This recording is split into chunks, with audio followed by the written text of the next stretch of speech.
This week in Penn State football, spring practice. You know, the blue-white game's is right around the corner. Yeah. Not right around the corner. It's getting close, though. Hopefully it's good weather day. 3 o'clock.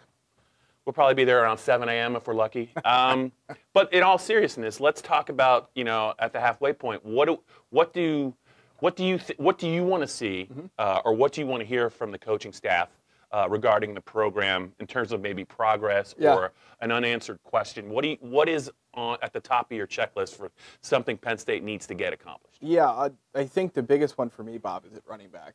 And the question is... my pick. Nice. I cannot believe it. I love it. Hey, so, I mean, I think the way I look at it, I guess we'll see how you look at it here in a second, but is one guy going to take control? Or are they going to find out? Obviously, the blue-white game won't be a perfect barometer of this, but is one guy going to take control? Or are they going to have, you know, they're going to come out of spring with a rotation of Journey Brown, Ricky Slade, Noah Kane, and then add Devin Ford to that mix. Right. C.J. Holmes is there, too. How do they split the carries? What is this sort of pecking order coming out of spring practice? That's what I'm curious about. Yeah, you copied my homework, clearly, so I think there's a word for that, but I'm not going to say it on camera.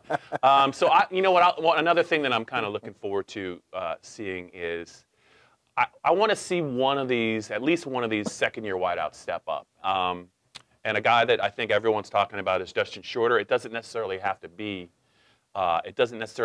him, but they need some receivers to step up, take the pressure off KJ Hamler.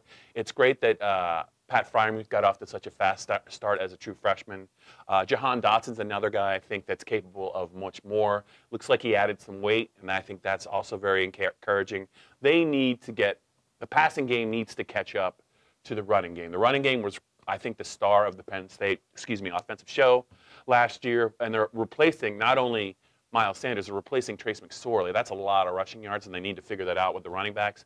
But they need defense to respect the passing game, and somebody is going to have to be the guy that can kind of be the tall guy that can win the contested catches, take some pressure off Hamler. So I'm definitely looking forward to that, and I'm sure. Do you have anything else you're looking forward to, or are you just going to stonewall me? Not particularly. I mean, I think, obviously, if you look at the other side of the ball with the defense, is Antonio Shelton the guy that steps up and wins that job opposite Robert Windsor? Or is it somebody else? To me, everything points to Shelton being that guy. Not Mustipher?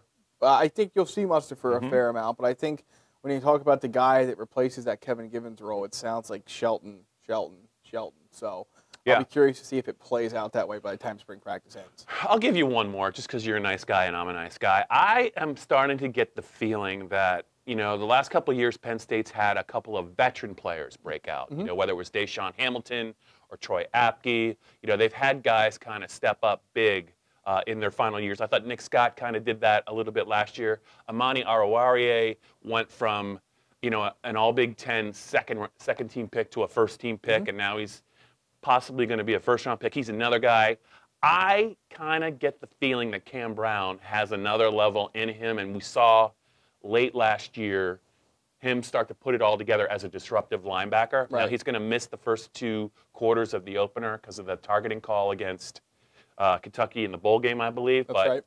Even I'm not sure how they're going to stop that mighty Idaho offense. Even in 2 quarters, I think he's a playmaker. I think Cam Brown is a guy that I'm just going to be curious when we get a chance to talk to Brent Pry and even James Franklin. I know that he's kind of hinted at it. He's always looked like just a top-notch athlete. I think this is the year he's the guy that puts it all together, and that's what I'm looking for. I want to hear somebody back up what I'm saying about Cam Brown. That's it. All right? Yeah. All right, that's it for this edition of This Week in Penn State Football.